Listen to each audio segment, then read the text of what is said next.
ಕೆಲವೇ ಹೊತ್ತಿನಲ್ಲಿ ಬಳ್ಳಾರಿ ಜೈಲಿನತ್ತ ದರ್ಶನ್ನ ಕರ್ಕೊಂಡು ಹೋಗ್ತಾರೆ. ಸಾಮಾನ್ಯ ಖೈದಿಗಳಂತೆ ದರ್ಶನ್ಗೂ ಬಳ್ಳಾರಿ ಜೈಲಲ್ಲಿ ಊಟ ಕೊಡ್ತಾರೆ. ಹಂಗಂದ್ರೆ ಏನು, ಕ್ಯೂ ನಿಂತ್ಕೋತಾರ? ಯಾವ ತರ ಇರುತ್ತೆ ಜೈಲಿನ ಮೆನು ಏನಿರುತ್ತಾ ಆ ತರ ಊಟ ಕೊಡ್ತಾರೆ ಅಂತ ಹೇಳಲಾಗ್ತಾ ಇದೆ. ಮಂಗಳವಾರ ಮೊಟ್ಟೆ, ಭಾನುವಾರ ಮಾತ್ರ ಮಾಂಸಾಹಾರ ಸಿಗತ್ತೆ. ರಾತ್ರಿ ವೇಳೆ ರಾಗಿ ಮುದ್ದೆ, ರೊಟ್ಟಿ, ಚಪಾತಿ, ಅನ್ನ, ಸಾಂಬಾರು ಇಷ್ಟೆಲ್ಲ ಇರುತ್ತೆ. ಕೆಲವೇ ಹೊತ್ತಿನಲ್ಲಿ ಬಳ್ಳಾರಿ ಜೈಲಿನತ್ತ ದರ್ಶನ್ ಕರ್ಕೊಂಡು ಹೋಗ್ತಾರೆ ಅಂತ ಹೇಳಲಾಗ್ತಾ ಇದೆ. ಸಾಮಾನ್ಯ ಖೈದಿಗಳಂತೆ ದರ್ಶನ ನಡೆಸ್ಕೊಳ್ತೀವಿ ಅಂತ ಹೇಳಿದ್ದಾರೆ. ಹಾಗೆ ಮಾಡ್ತಾರ, ಕಾದ್ ನೋಡ್ಬೇಕಾಗಿದೆ.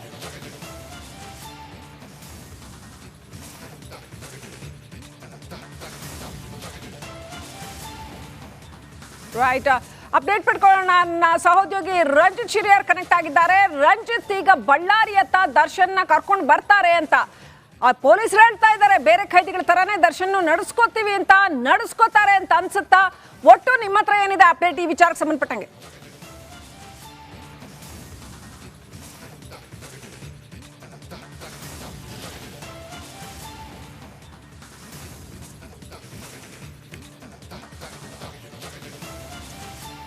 ಖಂಡಿತವಾಗ್ಲೂ ಕೂಡ ಶ್ರೀಲಕ್ಷ್ಮಿ, ಯಾವಾಗ ಪರಪ್ಪನ ಅಗ್ರಹಾರ ಜೈಲಿನಲ್ಲಿ ತನಗೆ ಹೇಗೆ ಬೇಕೋ ಹಾಗೆ ಕಂಫರ್ಟೇಬಲ್ ಆಗಿ ಅಧಿಕಾರಿಗಳನ್ನ ಸೆಟ್ಟಿಂಗ್ ಮಾಡಿಕೊಂಡು ದರ್ಶನ್ ಮತ್ತೆ ಪಟಾಲಂ ಯಾವಾಗ ಬಿಂದಾಸ್ ಆಗಿ ಅಲ್ಲಿ ಲೈಫ್ ಲೀಡ್ ಮಾಡ್ತಾ ಇದ್ರು ಅಥವಾ ಅಲ್ಲಿ ಇದ್ರು, ಇದು ಸರ್ಕಾರಕ್ಕೆ ಯಾವಾಗ ತೀರಾ ಅಂತ ಹೇಳಿದ್ರೆ ತೀರಾ ಮುಜುಗರವನ್ನ ತಂದಿಡ್ತು. ಅದಾದ ನಂತರ ಪ್ರತ್ಯೇಕವಾಗಿ 3 ಪ್ರಕರಣ ದಾಖಲಾಗಿತ್ತು. ಪರಪ್ಪನ ಅಗ್ರಹಾರ ಠಾಣೆಯ ಇನ್ಸ್ಪೆಕ್ಟರ್ ಸತೀಶ್ ಅವರ ನೇತೃತ್ವದಲ್ಲಿ ಹುಳಿಮಾವು ಮತ್ತೆ ಬೇಗೂರು ಠಾಣೆಯ ಇನ್ಸ್ಪೆಕ್ಟರ್ ಕೂಡ ತನಿಖೆಯನ್ನ ಮಹಜರನ್ನ ಆಲ್ರೆಡಿ ಮಾಡಿ ಹೋಗಿದ್ದಾರೆ.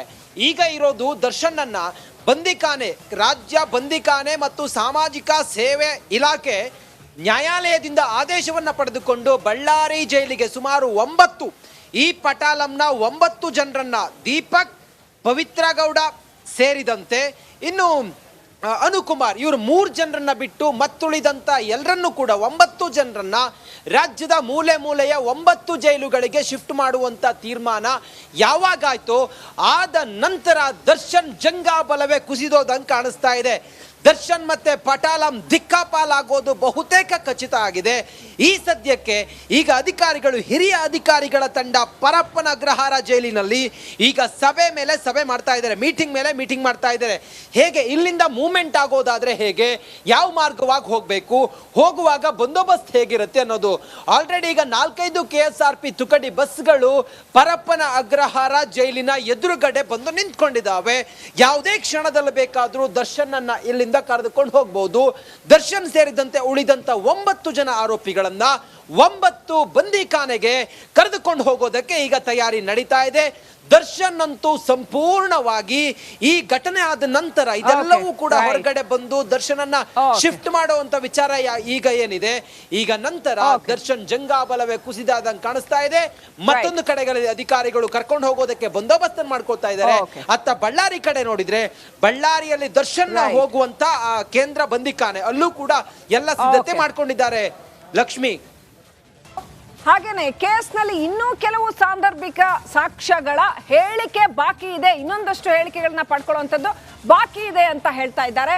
ಹಾಗೇನೆ ಇನ್ನು ರಿಮಾಂಡ್ ಅರ್ಜಿಯಲ್ಲಿ ಸಾಕಷ್ಟು ಅಂಶಗಳಿದೆ, ಪ್ರಮುಖವಾಗಿ 8 ಅಂಶಗಳು. ಅಗತ್ಯ ಇದ್ದರೆ 164 ಅಡಿಯಲ್ಲಿ ಹೇಳಿಕೆ ದಾಖಲಿಸಿಕೊಳ್ಳಬೇಕಿದೆ. ಜಡ್ಜ್ ಮುಂದೆ ಕೂಡ ಹೇಳಿಕೆ ದಾಖಲಿಸಿಕೊಳ್ತಾರೆ ಕೆಲವೊಂದು ಸಾರಿ. ಅಂದ್ರೆ ಅದು ಬಹಳ ಅಧಿಕೃತವಾದಂತ ಒಂದು ಹೇಳಿಕೆ ಆಗತ್ತೆ. 164 ಸದ್ಯ ಆರೋಪಿಗಳಿಗೆ ಜಾಮೀನು ನೀಡಿದ್ರೆ ಸಾಕ್ಷಿಗಳಿಗೆ ಬೆದರಿಕೆ ಹಾಕುವ ಸಾಧ್ಯತೆ ಇರುತ್ತೆ. ವೆರಿ ಕ್ಲಿಯರ್, ಇವರೆಲ್ಲ ಇನ್ಫ್ಲೂಯೆನ್ಷಿಯಲ್ ಪೀಪಲ್, ಹಾಗಾಗಿ ಸಾಕ್ಷಿಗಳಿಗೆ ಬೆದರಿಕೆ ಹಾಕ್ತಾರೆ. ವ್ಯವಸ್ಥಿತ ರೀತಿಯಲ್ಲಿ ಸಾಕ್ಷ್ಯ ನಾಶ ಮಾಡುವ ಸಾಧ್ಯತೆ ಹೆಚ್ಚಾಗಿರುತ್ತೆ. ನೋಡಿ, ಒಂದು ಜೈಲಲ್ಲೇ ಎಷ್ಟು ಪ್ರಭಾವ ಬೀರಿ ಇವರು ಹೆಂಗೆ ಮೆರಿತಾರೆ, ಅಂಥದ್ರಲ್ಲಿ ಹೊರಗಡೆ ಬಂದ್ರೆ ಇವರು ಸಾಕ್ಷ್ಯ ನಾಶ ಮಾಡೋದಿಲ್ವಾ? ಸಹಜವಾಗಿಯೇ ನಮಗೆ ಈ ಪ್ರಶ್ನೆ ಬರುತ್ತೆ. ಅದನ್ನೇ ರಿಮಾಂಡ್ ಕಾಪಿಯಲ್ಲೂ ಕೂಡ ಉಲ್ಲೇಖ ಮಾಡಿದ್ದಾರೆ. ಸೊ ಅದೇ ರೀತಿ ಪ್ರಭಾವಿ ಆರೋಪಿ ಮೃತನ ಕುಟುಂಬಕ್ಕೆ ಬೆದರಿಕೆ ಹಾಕುವ ಆಮಿಷ ಕೂಡ ಇದೆ. ಇನ್ನು ಯಾರೆಲ್ಲ ಇದ್ದಾರೆ, ರೇಣುಕಾಸ್ವಾಮಿ ಕುಟುಂಬ ಏನಿದೆ ಅಲ್ಲಿ ಹೋಗಿ ಬೆದರಿಕೆ ಹಾಕ್ಬೋದು ಅಥವಾ ಇನ್ನೇನಾದ್ರೂ ಮಾಡ್ಬೋದು. ಹಾಗಾಗಿ ಎಲ್ಲ ಅಂಶಗಳನ್ನ ರಿಮಾಂಡ್ ಕಾಪಿಯಲ್ಲಿ ಮೆನ್ಷನ್ ಮಾಡಿದ್ದಾರೆ. FSL ವರದಿಯಲ್ಲಿ ಆರೋಪಿಗಳ ಪಾತ್ರ ಕೂಡ ಸಾಬೀತಾಗ್ತಾ ಇದೆ ಅಂತ ಹೇಳಲಾಗ್ತಾ ಇದೆ. ಟೆಕ್ನಿಕಲ್ ಎವಿಡೆನ್ಸ್ ಬಗ್ಗೆ ಇನ್ನಷ್ಟು ರಿಪೋರ್ಟ್ಗಳು ಬರೋದು ಬಾಕಿ ಇದೆ. ಹಾಗಾಗಿ ಅದೆಲ್ಲ ಬರಬೇಕು. ಹಾಗಾಗಿ ಇವರಿಗೆ ಈಗ ಬೇಲ್ ಕೊಡಬೇಡಿ ಅಂತ ತನಿಖಾ ತಂಡ ಮನವಿ ಮಾಡ್ತಾ ಇದೆ. ಇನ್ನೊಂದಷ್ಟು ವಸ್ತುಗಳು ಏನು ಸಾಕ್ಷ್ಯ ಸಂಗ್ರಹ ಮಾಡುವಾಗ ಕಲೆಕ್ಟ್ ಮಾಡಿದ್ದಾರೆ ಅವುಗಳನ್ನ ಕೂಡ FSLಗೆ ಕಳುಹಿಸಿ ಅದರ ವರದಿಯನ್ನು ಪಡಿಬೇಕು. ಈ ವೇಳೆ ಆರೋಪಿಗಳಿಗೆ ಜಾಮೀನು ಕೊಡಬೇಡಿ ಅಂತ ಮನವಿ ಮಾಡಿದ್ದಾರೆ.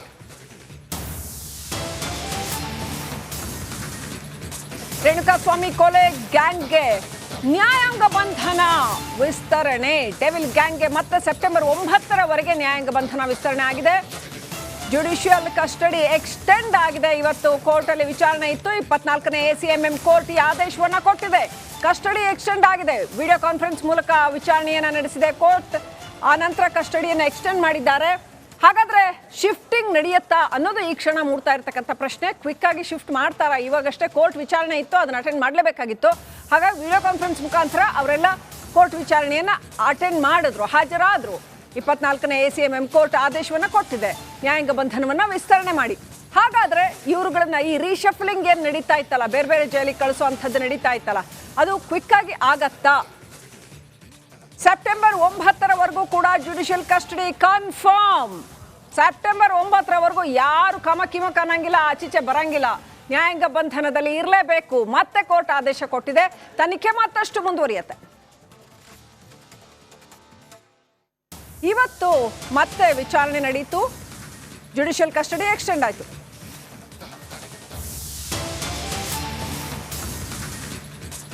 ಒಂದು ಕಡೆ ಪೊಲೀಸರ ಡ್ರಿಲ್, ಮತ್ತೊಂದು ಕಡೆ ಶಿಫ್ಟಿಂಗ್ ಮೀಟಿಂಗ್. ಅವ್ರನ್ನ ಎಲ್ಲೆಲ್ಲಿ ಶಿಫ್ಟ್ ಮಾಡಬೇಕು ಏನು ಎತ್ತ ಅಂತ ಶಿಫ್ಟಿಂಗ್ ಪ್ರಕ್ರಿಯೆ ಮತ್ತು ತನಿಖೆ ಎರಡೂ ಕೂಡ ಚುರುಕಾಗ್ತಾ ಇದೆ. ಈಗ ಶಿಫ್ಟ್ ಮಾಡೋಕ್ಕೂ ಮುಂಚೆ ಇಲ್ಲೇನಾದರೂ ತನಿಖಾಧಿಕಾರಿಗಳು ಬಂದು ಏನಾದರೂ ತನಿಖೆ ಮಾಡುವಂಥದ್ದಿದ್ರೆ ಅಥವಾ ಏನಾದರೂ ಹೇಳಿಕೆ ಪಡ್ಕೊಳ್ಳೋವಂಥದ್ದಿದ್ರೆ ಅದನ್ನು ಕೂಡ ಕ್ವಿಕ್ಕಾಗಿ ಮಾಡ್ಕೊಬೇಕಾಗುತ್ತೆ. ಒಬ್ಬೊಬ್ಬರೇ ಖೈದಿಗಳ ವಿಚಾರಣೆಯನ್ನು ಮುಂದುವರಿಸಿ ಅಧಿಕಾರಿಗಳು ಮೀಟಿಂಗ್ ಕೂಡ ನಡೆಸ್ತಾ ಇದ್ದಾರೆ. ಆರೋಪಿಗಳ ಸ್ಥಳಾಂತರ ಸಂಬಂಧ ಮೀಟಿಂಗ್ ನಡೆಸ್ತಾ ಇದ್ದಾರೆ. ಹಿರಿಯ ಅಧಿಕಾರಿಗಳ ನೇತೃತ್ವದಲ್ಲಿ ನಡೀತಾ ಇದೆ ಮೀಟಿಂಗ್. ಸೊ ಇವತ್ತು ಹಾಗಾದ್ರೆ ಡಿ ಗ್ಯಾಂಗ್ ಕಂಪ್ಲೀಟ್ ದಿಕ್ಕಾಪಾಲ ಆಗತ್ತಾ? ಬೇರೆ ಬೇರೆ ಜೈಲಿಗೆ ಯಾರ್ಯಾರನ್ನ ಅಸೈನ್ ಮಾಡಿದಾರೋ ಬೇರೆ ಬೇರೆ ಜೈಲುಗಳಿಗೆ ಅಲ್ಲಿಗೆ ಶಿಫ್ಟ್ ಮಾಡಬೇಕಲ್ಲ. ಇವಾಗ ಇಷ್ಟು ತನಕ ಕೋರ್ಟ್ ವಿಚಾರಣೆ ಇತ್ತು, ಹಾಗಾಗಿ ಶಿಫ್ಟಿಂಗ್ ಸಾಧ್ಯ ಆಗಲಿಲ್ಲ.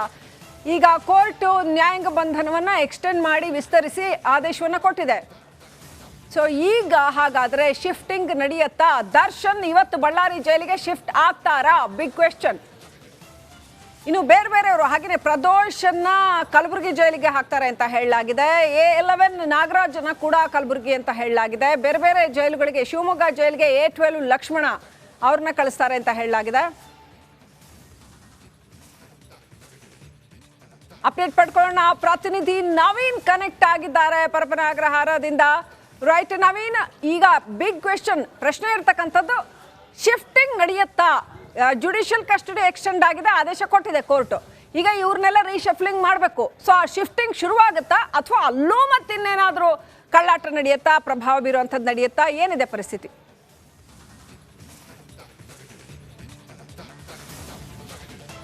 ಶ್ರೀಲಕ್ಷ್ಮಿ, ತಾವು ಕೇಳಿದ ಹಾಗೆ ಪರಪ್ಪನ ಅಗ್ರಹಾರ ಜೈಲಿನಲ್ಲಿ ನಿನ್ನೆ ಏನು ಇವರನ್ನ ಈ ಒಂದು ರೇಣುಕಾಸ್ವಾಮಿ ಕೊಲೆ ಪ್ರಕರಣದ ಆರೋಪಿಗಳನ್ನ ಬೇರೆ ಬೇರೆ ಜೈಲಿಗೆ ಶಿಫ್ಟ್ ಮಾಡಬೇಕಂತೇಳಿ ಏನು ಒಂದು ಆದೇಶ ಆಗಿತ್ತು. ಅಂದರೆ ಇಲ್ಲಿಂದ ಕಳಿಸುವಂದಷ್ಟು ಒಂದು ಪ್ರಕ್ರಿಯೆಗಳಿತ್ತು.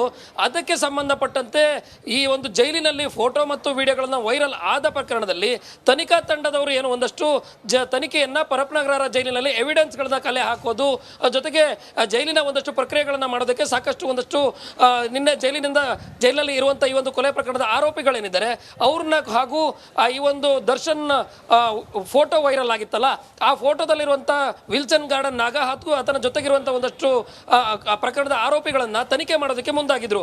ಇವತ್ತು ಪರಪ್ಪನ ಅಗ್ರಹಾರ ಜೈಲಿನಲ್ಲಿ FSL ವರದಿಗೆ ಸಂಬಂಧಪಟ್ಟಂತೆ ಏನೋ ಒಂದಷ್ಟು ಈಗ ಎಲ್ಲೋ ಈ ಒಂದು ಪ್ರಕರಣದಲ್ಲಿ ಇವತ್ತು ಕೋರ್ಟ್ನಲ್ಲಿ ಒಂದಷ್ಟು ಪ್ರಕ್ರಿಯೆಗಳೆಲ್ಲ ಏನು ನಡೆದಿದೆಯಲ್ಲ, ಇದಾದ ಬಳಿಕ ಈಗ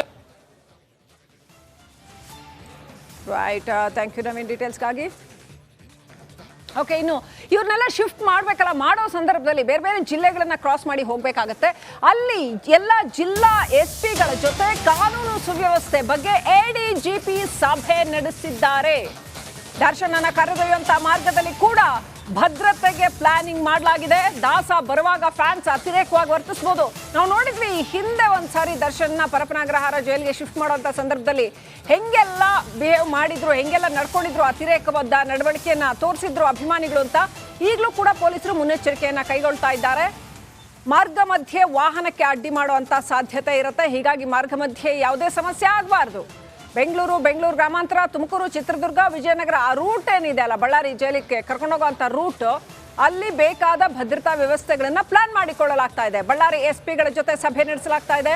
ವಿಡಿಯೋ ಕಾನ್ಫರೆನ್ಸ್ ಮೂಲಕ ಹಿತೇಂದ್ರ ಸಭೆ ನಡೆಸಿದ್ದಾರೆ.